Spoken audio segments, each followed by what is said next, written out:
السلام عليكم ورحمة الله وبركاته.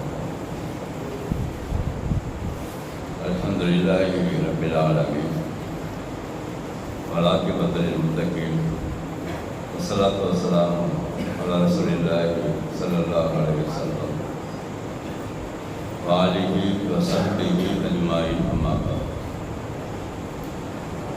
கண்ணியமிக்க எல்லாம் அல்ல அல்லாஹ் சுப்ஹானஹு வ தஆலாவின் நல்லடியார்களே, சகோதரர்களே, அல்லாஹ்வுடைய கிருபையால் நம்முடைய அக்ஸாமர்கள் ஒவ்வொரு வாரம் ஞாயிற்றுக்கிழமை மகரிப் தொழுகைக்கு பிறகு உலக மக்கள் அனைவருக்கும் நேர்வழி காட்டியாக அல்லாஹ் இறக்கி அருள் இருக்கிற இந்த அல்குர்ஆனை அரபியில் ஓதி பார்த்து படித்து பார்த்து அதனுடைய ஒவ்வொரு வார்த்தைகளுடைய அர்த்தத்தை தனித்தனியாக விளங்கி கோர்வையாக முழுமையான அர்த்தத்தை பார்த்து அதற்கு பிறகு அல்லாஹ் நமக்கு என்ன சொல்லுகிறான் என்பதை விளங்கி அந்த அடிப்படையில் நம்மிடத்தில் இருக்கிற குறைகளை மாற்றி அமைத்துக் கொண்டு வாழ்வதற்காக ஒரு பயிற்சி எடுத்து வருகிறோம். இந்த பயிற்சி தான் எல்லா பள்ளிவாசல்களிலும் பிள்ளைகளுக்கு கொடுக்க வேண்டிய பயிற்சி இதுவாக இருக்குமானால் ஒரு மிகச்சிறந்த அறிவுள்ள சமுதாயமாக இந்த சமுதாயம் ஆகிவிடும். ஆனால் அதுக்கு மாற்றமாக நாம் பார்க்கிறோம், உலக அளவிலையும் பார்க்கிறோம், ஊர் அளவிலையும் பார்க்கிறோம்.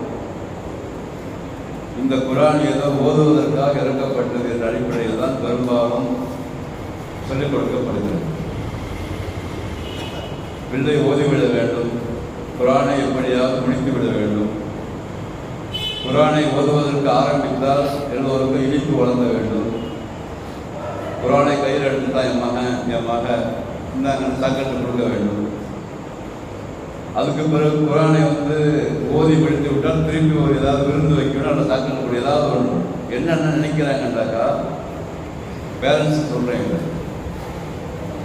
பேரண்ட்ஸ் என்ன நினைக்கிறாங்கன்னா பொதுவாகவே இதை ஓதி விட வேண்டும், அவ்வளோதான். இதை ஓதிவிட்டால் பெரிய சாதனை மாதிரி நமக்கு வந்துடுது. இதற்கு பயிற்சி கொடுக்கிற உஸ்தாதுமார்களாக இதை குறித்து சிந்தித்தார்கள்னா அவங்க இருக்கிற மாதிரி தெரியல பெரும்பாலும். ஏன்னா சாத்தியம் இல்லாத மாதிரி நினைக்கிறாங்கன்னா சாத்தியம்தான். நம்மை சுற்றி கூட பாருங்க, அவங்க பெரிய பள்ளிவாசலில் நான் டெய்லி கேட்டுட்டு தான் இருக்கிறேன். 326 பேர் மேலே ஏறியதாக சொல்கிறார். அந்த ஆரிஃபா சொல்கிறார் 3 நாளாக. என்ன கேட்குறாரு அவர்னாக்கா ஓதுங்க அவ்வளோதான். அந்த பிள்ளைங்க நல்லா ஓதிருந்தா பேரண்ட்ஸ் ஆசையாக பார்த்துட்டு ஃபங்க்ஷன் பண்ணிட்டு போங்கன்னு வச்சு விட்டாச்சு. அடுத்த வருஷம் பெரிய அட்மிஷன் வரும். அதுக்கப்புறம் அதே தான், இப்படியே தான் ஓடிட்டு இருக்க வண்டி. இதனால ஒரு மிகச்சிறந்த மாறுதல் ஏற்படுமான்னா நிச்சயமாக ஏற்படாது. ஏன்னா அது அல்லாஹ் சொல்லவே கிடையாது குர்ஆன். நீங்கள் குர்ஆனை முழுமையாக ஓதி விடுங்கள், எங்கேயாவது ஒரு ஆயத்து கூட யாரும் காட்ட முடியாது. முழுமையாக ஓதி விடுங்கள் இருக்காது. மாறாக என்ன இருக்கும், அப்போல்லா எந்த தற்பருவம் குர்ஆன் அம்மாலா குழுவின் அங்கு பாதுகான் அல்லா கேட்கலாம். நாலு இடங்கள் குர்ஆன் 7 இடங்கள் கேட்கலாம். குறிப்பாக சொல்கிறேன் என்ன அர்த்தம் இருக்குங்களா, இந்த குர்ஆனை நீங்கள் படித்து பார்த்து சிந்திக்க மாட்டீங்களா அப்படின்னு கேட்குறாங்க. எல்லோரையும் பார்த்து அல்லா கேட்குறாங்க.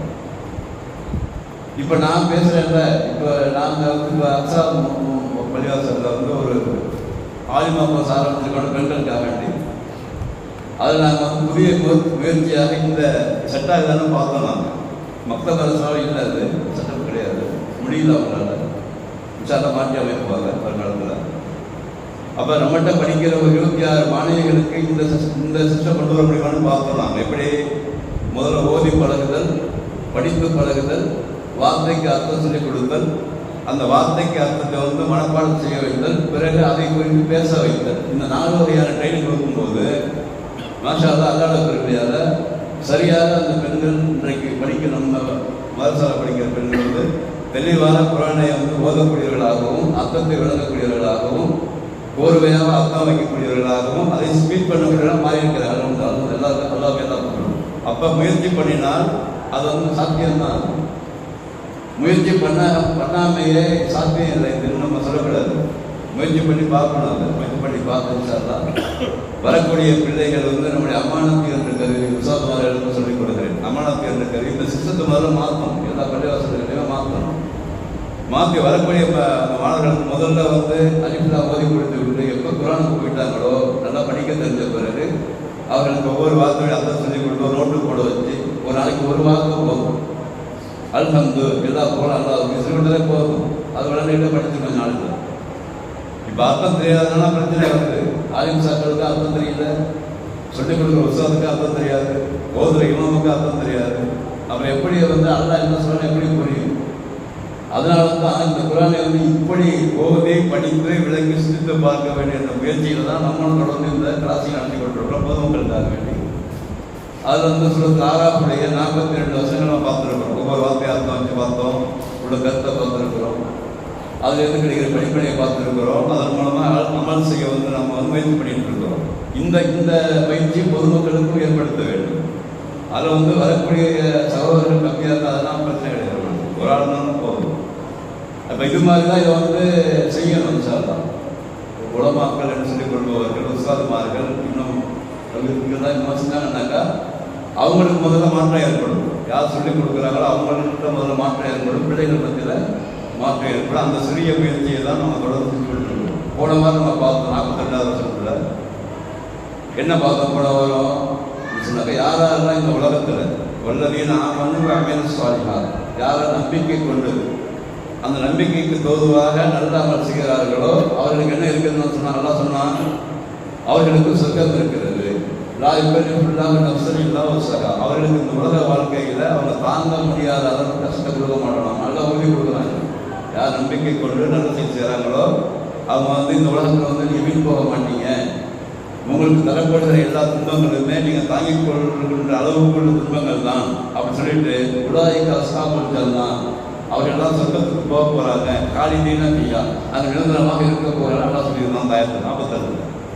அதுக்கு 43வது வருஷம் இன்னைக்கு பார்க்க போகிற வருஷத்தில் தான் சொல்கிறான், அந்த சொர்க்கத்துடைய காட்சிகளை அப்படியே அல்லாஹ் ரசூலுல்லாஹி லைவாக சொல்லிக் கொடுக்குறான். இன்னொன்று யாரும் சொர்க்கத்துக்கு போகணும், யாரும் போகல, இது வரைக்கும் நரகத்துக்கு யாரும் போகவில்லை. சொர்க்கத்துடைய காற்று அந்த கபருடைய அந்த கபருக்கு கொண்டிருக்கிறது யாருக்கு? சொர்க்கவாதிகளுக்கு. அதே மாதிரி நரகத்துடைய காற்று நரகவாதிகளுக்கு கொண்டிருக்குது. அவ்வளோதான். இப்போ யாருக்குமே இப்போ இது வரைக்கும் டிக்ளேர் ஆகலை சொர்க்கமாக நரகமான. ஆதம் அலைஹிஸ்ஸலாம் அவர்கள் எடுத்து இன்றைய வரை வாழ்கின்ற மக்களுக்கு வரப்போகிற மக்களுக்கு இது வரைக்கும் சொர்க்கவாதின்னு நரகவாதி டிக்ளேர் கிடையாது. ஆனால் நல்லவன் யார் செய்கிறாங்களோ அவர் நம்பிக்கை கொண்டு அவர்கள் கபர்ஸ்தானில் சொர்க்கத்துடைய அந்த காற்றும் நறுமணமும் சொர்க்கத்துடைய போர்வையும் அமைதியான சூழலும் தூங்குகிற ஒரு வாய்ப்பு அல்லாஹ் தருகிறார் என்று சொல்லியாச்சு. ரசூல் ஸல்லல்லாஹு அலைஹி வஸல்லம் அவர்களுக்கு சொர்க்கத்தில் நடக்கிற காட்சிகளை அப்படியே நிலையப்படுறாங்கன்னா இந்த ஆயத்து. இது வரக்கூடிய ஆயத்துக்களில் இனிமேல் நடக்க போகிற விஷயங்களை ரசூலுல்லாஹ்வுக்கு சொல்லிக் கொடுத்து இந்த விஷயத்தை நீ மகன்கிட்ட சொல்லிடு, அங்கே பார்க்குற காட்சிகள் அப்படியே அல்லாஹ் வர்ணிக்கிறான். எப்படி இருக்குன்னாக்கா இப்போ நஸ்ரலாம் மாமி சுதூரிக்கும் மின்கிட்டு ஒரு முதல் பாயிண்ட் அல்லா சொன்ன ஆயிடுச்சு.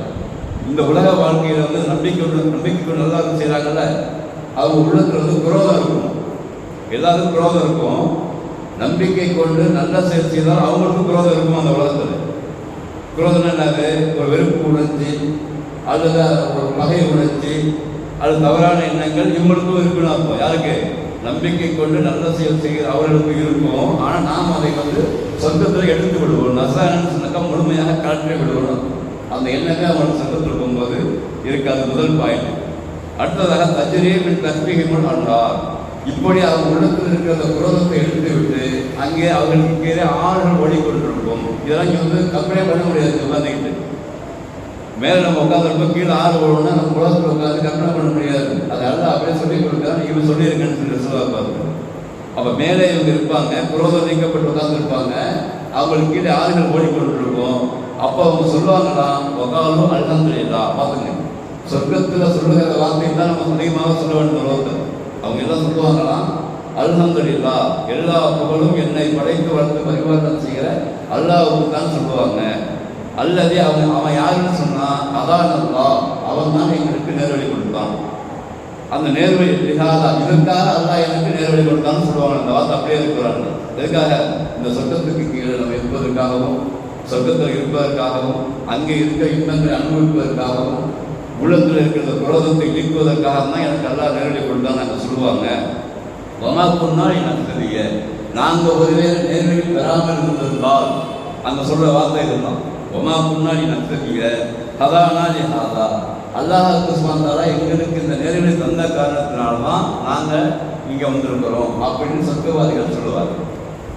இங்கே என்ன விளங்குன்னு சொன்னாக்கா, சொர்க்கத்துக்கு வந்த அந்த சொர்க்கவாதிகள் இன்ஷால் நம்ம தான் அங்கே சொல்லுகிற வாக்கு எல்லாம் பதிவு செய்து இங்கே நேர்வழி நாம் பெற்றது என்பது நம்முடைய முயற்சியால் வரவில்லை. முதல் பாயிண்ட் வச்சுக்கணும். நம்ம முதல்ல நேர்வழி நம்ம பெற்றது, நம்ம சரியான அந்த அறிவை கொடுத்தது, நேரான வழி நடக்கிறதெல்லாம் நம்மளால கிடையாது. எப்பொழுதுமே அல்லாஹ் நமக்கு நாடி இருக்கிறான். அல்லாஹ் நாடிய காரணத்தினால்தான் நான் நேர்வழி பெற்றிருக்கிறேன்.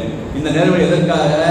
சொர்க்கம் ஒன்று இருக்கிறது என்பதை நம்ம முழுமையாக நம்புவதற்கும், இந்த உலகத்தில் இருக்க இன்பங்கள் முழுமையான இன்பம் கிடையாது என்பதை நம்ம பிராக்டிக்கலாக வளர்ந்தான் செய்ய வேண்டும். எல்லாருக்கும் இது விளங்கும். இந்த உலகத்தில் அனுபவிக்கிற இன்பங்கள் எதுவுமே நிரந்தரம் கிடையாது. அதை அனுபவிக்க முடியாது. ஓடுறாங்க தவிர அனுபவிக்க முடியுமா? பணத்தை வச்சு இன்பத்தை அனுபவிக்க முடியுமா? எதுவுமே முடியாது. அப்போ இந்த உலகத்தில் அல்லாஹ் கொடுக்குற எல்லாமே டெமோ தான். இங்கே அனுபவிக்கிற எந்த இன்பமாக இருந்தாலும் அவைகள்லாம் கொஞ்சம் சிறிதாக நீங்கள் ருசித்து பார்க்குற இன்பம் தான். இன்னொன்று சொல்கிறேன், அல்லா பயணங்களில் ஏமாற்றுகிற இன்பம் இந்த உலகத்தில். அது கரெக்டாக மீனிங் அதுதான். ஏமாற்றுகிற இன்பமாக இருக்கும், ஆனால் ஏமாற்றி விடும். அதனால் அந்த இன்பத்தை அடைவதற்காக நீங்கள் அதிகமாக முயற்சி செஞ்சு உங்கள் வாழ்நாளை அதிகமாக கழித்து விடாதீர்கள். மாறாக காலமாக இருக்க போகிற அந்த சொர்க்கத்துக்கு போக வேண்டுமானால் இந்த வார்த்தையை சொல்லிக்கொண்டே இருக்க வேண்டும். அன்றைக்கி நம்ம இங்கே சொல்லிட்டே இருக்கணும். அல்ஹம்துலில்லா இல்லதி ஹதானாலி ஹாதா வமா குன்னாலி நஹ்ததி லௌலா அன் ஹதானா. மனப்பாடமாக நீங்கள் இந்த வார்த்தை இதை என்ன அந்த தமிழ் அர்த்தம்? யாரெல்லாம் நான் இங்கே தொழுவதும் இபாதத்து செய்வதும் நல்ல காரியம் செய்வதும் திக்ர் செய்வதும் அல்லாஹ்வுடைய பாதையில் சரியாக அமைவதும் என்னுடைய குடும்பம் நன்றாக இருப்பதும் என்று நல்ல செயல் இருப்பதும் காரணம் யாரு? நான் கிடையாது. நீ எனக்கு நேரடி கொடுத்திருக்கிறாய் என்று சொல்லிக்கொண்டே இருக்க வேண்டிய உலகத்தில் அதைத்தான் சொர்க்கவாதிகள் அங்கே சொல்வதாக அல்லாஹ் பதிச்சுக்கிறான். அடுத்தது இன்னொரு வார்த்தை சொல்லுவாங்களாம், லக்கது ஜாவத்து ருசுல் ரப்பினா பேசலாம். மூணாவது பாயிண்ட் இது. இந்த உலகம் முழுவதுமே தூதர்களை அல்லாஹ் அனுப்பி உண்மையை கொண்டு எங்களுக்கு உணர்த்தி இருக்கிறான். ஒரு வகையான அல்லாஹ்வுடைய ஏற்பாடு எப்படி இருக்குன்னு சொன்னாக்கா, ஒரு வகையான ஏற்பாடு உலகம் முழுவதும் எல்லா இடங்களுக்கும் எல்லா மனிதர்களுக்கும் தூதர்களை அனுப்பி அந்தந்த இடங்களுக்கு தோதுவாக சொல்லிக் கொடுத்துருக்காங்க. ஒரு பாயிண்ட். அதுக்கு பிறகு ரசூல் ஸல்லல்லாஹு அலைஹி இறுதி நபியாக இருக்கிற காரணத்தினால அவங்களுக்கு பிறகு அவர்களுடைய செய்தியை சொல்வதற்கு அல்லாஹ் ஆளுநரை வைத்திருக்காங்க. உலகம் முழுவதும் இப்போ சரியாக அறிஞர் பெருமக்கள் இருக்காங்கல்ல, அறிஞர் பெருமக்கள் யாரு? அறிஞர்னா யாரு? அல்லாஹ்வுக்கு அஞ்சு உலகம் சொல்லியிருக்கணும். அல்லாஹ்வுக்கு முழுமையாக அஞ்சு அல்லாஹ்வுடைய சட்டங்களை முழுமையாக பின்பற்றி அவர்கள் வாழ்ந்து அது மக்களை அழைக்கின்ற அந்த கொண்டிருக்காங்கல்ல, அவங்க ரசூலுல்லாஹ்வுடைய செய்தியை சொல்வதற்கு அல்லாஹ் ஏற்பாடு செய்து வைத்திருக்காங்க. அவர்கள் இந்த உலகத்தில் இருக்காங்க. அவங்க கியாமத் வரைக்கும் இருப்பாங்க. அல்லாஹ்வுடைய செய்தியை சொன்ன தூதர்களுடைய வழிமுறையை பின்பற்றிய சரியான பயந்து வாழ்கிற அறிஞர் பெருமக்கள் இன்று இருக்கிறாங்க, அன்று இருந்தாங்க, இருந்துகிட்டே இருப்பாங்க. அவர்களும் சொன்னாங்கன்னு சொல்லுவாங்க. அவங்க உண்மையை சொன்னாங்க. அதுக்கு பிறகு 100 அழைக்கப்படுவார்கள். திருப்புமல் தன்னை இதான் போன சொர்க்கம் அங்கே சொல்லப்படும். இப்படியே வாசகம் அங்கே சொல்லுவது நீ போகிற சொர்க்கம் ஊரிஸ்து மோகா, அதற்கு வாரிசாக ஆக்கப்பட்டிருக்கிறாய். நம்ம வாரிசுன்னு சொல்லுவோம்ல, இந்த உலகத்தில் நம்ம சம்பாதித்த பொருளாதாரம், நம்முடைய நிலப்பரங்கள், மற்ற தங்கம் வெள்ளி போன்ற விஷயங்கள் எல்லாம் பொருளாதாரம்லாம் இருக்குல்ல, இந்த பொருளாதாரத்தை நம்ம பங்கிட்டு கொடுக்குறோமா இல்லையா? யார் வாரிசாக வரா இருக்கு? நம்ம போன பிறகு நம்முடைய வாரிசுகள் இருந்தாங்கன்னா வருவாங்க, இல்லைன்னா பொதுவாக போயிடுவாங்க. ஆனால் அங்கே எல்லாருக்குமே வாரிசு அவங்க தான். யார் வாரிசு? வேற ஆள் வாரிசு கிடையாது. நல்லா புரிஞ்சுங்க. சொர்க்கத்துக்கு போகிற நம்பிக்கையாளர்கள வாரிசு மகனோ மகளோ மனைவியோ சுற்றுப்புறமோ சொந்தக்காரன் கிடையாது. அதான் அர்த்தம் தாயத்துக்கு. அங்கே யாரு வாரிசுனாக்கா, நீ செய்கிற அமல்கள், நம்ம செய்கிற அமல்களுக்கு வாரிசு நம்ம மாத்திரம் தான். நம்ம யாரையும் நம்ம அங்கே என்ன செய்ய முடியாது, ரெக்கமெண்டேஷன் பண்ண முடியாது, சிபாரிசு செய்ய முடியாது. என் மனைவி இவன், என் பிள்ளை இவன், என் ஃப்ரெண்டு இவன், நீங்கள் இப்படி யாரும் சொல்ல முடியாது. அது அளவு பேசிக்கிறான். ஊரிசு நீங்கள் மாத்திரம்தான் அங்கே வாரிசு விமா கொடுத்தாங்களும். நீங்கள் இந்த உலகத்தில் நான் சொன்னபடி வாழ்ந்த காரணத்தினால, அந்த காரணத்தை அல்லாஹ் பதிவு. இந்த உலகத்தில் நான் சொன்ன மாதிரி வாழ்ந்த காரணத்தினால நீங்கள் செய்த அந்த செயல்பாடுகளுக்கு நீங்கள் மாத்திரம்தான் வாரிசு. அந்த வாரிசாக இருக்க போகிற நீங்கள் காலமாக இருக்க போகிறீர்கள். அங்கே சொல்லுகிற அந்த வார்த்தையெல்லாம் அல்லாஹ் பதிவு இருக்குது. சல்லா ஒரு வாரத்தில் பார்ப்போம். நம்ம ரமலான் குழந்தை சல்லா இந்த தொடர்பாக தான் வச்சிருக்கிறோம். ருபருக்கு பிறகு ரமலான் மாதத்திலையும் இந்த சூறாவை ஒரு 10 நிமிடம் தொடர்ந்து ருபருக்கு பிறகு சல்லா விளக்கத்தை சொல்ல நாட வேண்டும். சல்லா அப்போ நம்ம கொஞ்சம் கொஞ்சமாக நம்ம நாளைக்கு வந்து இது மாதிரி வளர்த்து கொண்டே இருக்க வேண்டும். ஒரு வாய்ப்புடைய விஷயத்தை வந்து படித்து விளங்கும் பொழுது தான் அது மேலே உள்ள ஒரு இன்பம், அதுக்கு மேலே உள்ள ஒரு ஆர்வம் நமக்கு ஏற்படும். அப்போ தான் அமல்கள் வந்து வெளிப்படும். நல்லா பாருங்க, சொல்ல பாருங்க. அப்போ இந்த உலகத்தில் நம்ம யாருக்காக பாடுபடுகிறோமோ, இந்த உலகத்தில் வந்து சொத்து சேர்க்க பாடுபடுகிறோம், சுகத்தை அனுபவிக்க பாடுபடுகிறோம், எல்லாத்தையுமே விட்டுட்டு போகிறோம், வேற தான் அனுபவிக்கிறாங்க. அங்கே அப்படி கிடையாது. நீங்கள் நம்ம செய்கிற ஒவ்வொரு அமலுக்கும் நம்ம தான் வாரிசாங்க. நம்ம செய்கிற திக்கராக இருக்கட்டும், தொழுகை விவாதத்தாக இருக்கட்டும், தான தர்மங்களாக இருக்கட்டும், எதுவாக இருந்தாலும் அங்கே வாரிசு யாருமே கிடையாது. ஊரிசு முகாங்கிற வார்த்தைக்கு தான் இருக்கும். அங்கே வந்து நீங்கள் மாத்திரம்தான் வாரிசு. அதனால் நீங்கள் வந்து மனைவி மக்களை பார்க்கணுமே, அதுக்காக விட முடியாது. பிள்ளைகள் கவனிக்க வேண்டும். உலகத்தில் இருக்க அனுபவிக்கிற இன்பங்களை அல்லா சொன்னமாக அனுபவிக்க வேண்டும். அதை விட்டுலாம் போகக்கூடாது. அதோடு கூடி நம்மை குறித்து அதிகமாக சிரித்து கொண்டே இருக்கிறது. அவர்களை குறித்து அதிகமாக சிரித்து தான் இன்றைக்கு அதிகமாக தொழிலாளிகள் அதற்கு காரணம் என்ன? அவங்களுக்கு என்ன ஆகுமோ, அவங்களுக்கு என்ன நல்லது செய்யலாம், அவங்க எப்படி மேலே கொண்டு மேலே நினைக்கிறோம். தப்பு இல்லை. அதோடு கூடி அதிகமாக நம்மை குறித்து சிரித்து கொண்டு நாம் அந்த சொர்க்கத்துக்கு வந்து வாரிசாக ஆக வேண்டுமானால் விவாதத்துகளையும் அல்லா சொன்ன மாதிரி வாழ்கிற வாழ்க்கை முறையிலும் கவனம் செலுத்த வேண்டும். இங்கே வந்து விட்டுட்டு போகிற எந்த விஷயமும் அங்கே வராது. யார் சொன்னாலும் நீங்கள் வந்து கேட்க வேண்டியது. குரான் தெளிவாக சொல்லுது. அங்கே வந்து எந்த விதமான சிபாரிசு யாருக்கும் பயன் தராது. அல்லா நாடினால் ரசூலுல்லாஹி சிபாரிசு செய்வாங்க. அதோட கேரண்டியெல்லாம் கிடையாது. அதில் சொல்லிட்டு போயிட்டாங்க. மகளை கூப்பிட்டு சொல்கிறாங்க. பார்க்க மாதிரி கூப்பிட்டு எம்மா என்ன நம்பி வந்துடாத, அதை தெரிவிக்கிறதுலாம் என்ன நம்பி வந்துடாத, யார் ரசூலுல்லாஹி மகனுக்கே தான் இல்லை. நான் சிபாரிசு செய்வேன், அல்லா நாடினா செய்வேன். அல்லாஹ் ஒரு விதத்துக்கு நாடி அவன் சொல்ல சொன்னால் உடம்பு செய்வானா யாருக்கு செய்வானு எனக்கு தெரியாது. அங்கே இருக்கிற காட்சிகள்லாம் வேறு. அதனால் என்ன நம்பி நீ வந்துடாதாமா போகாம நீ பார்த்துக்கன்னு சொல்லிட்டாங்க. அதனால் யாரையுமே நம்பிடக்கூடாது. நம்ம யாரையும் நம்பி இவரு நம்ம கொண்டு போயிடுவாங்க, இவரு சுவாசம் பண்ணிடுவார், தூதர்களை கொண்டு போயிடுவாங்க அப்படின்னு நம்ம நம்பாமல் அல்லாஹை நம்பி நம்முடைய அமல்களை சரியாக நம்ம வைத்துக்கொண்டு அந்த வாரிசாக வேண்டுமானால் சரியாக கொண்டு நம்ம வந்து நடைமுறைப்படுத்த வேண்டும். இது போன்ற விஷயங்கள் இப்படி ஓதி படித்து விளங்கினால்தான் கிடைக்க வேண்டும். மீண்டும் மீண்டும் பதிவு செஞ்சு கொள்கிறேன். சும்மா ஓதி கூட்டி வைத்தால் ஒன்றுமே இருக்காது. ஓதுனமாக இருக்கும், மூணமாக இருக்கும், நம்ம மட்டும் வேலை பார்த்து தான் இருக்கும். அது சட்டையாக ஆகாது எப்போதுமே. அதுக்காக இந்த புராணம் இறக்கப்படவில்லை என்பதை மீண்டும் மீண்டும் இந்த சமுதாயத்தில் சொல்லிக் கொடுக்கிறோம். இதற்கான முயற்சியை இன்ஷால்லாஹ் நாம் எல்லோரும் சேர்ந்து எடுக்க வேண்டும். அதில் வந்து அல்லாஹ் வெற்றியை தந்தால் இன்ஷால்லாஹ் நமக்கு அதிலிருந்து கிடைக்கிற நன்மை கிடைக்கும். அதன் மூலமாக அந்த பிள்ளைகளும் பயன அடைவார்கள். அதனால் உஸ்தாதுமார்கள், இன்னும் ஆலிம்சாக்கள், இன்னும் மார்க்க அறிஞர்கள்லாம் இதில் அதிகமாக கவனம் செலுத்தும் பொழுதுதான் சரியான பாதையை நாம் வந்து காட்டுவதாக ஆகும் என்பதை மீண்டும் பதிவு செய்து கொள்கிறேன்.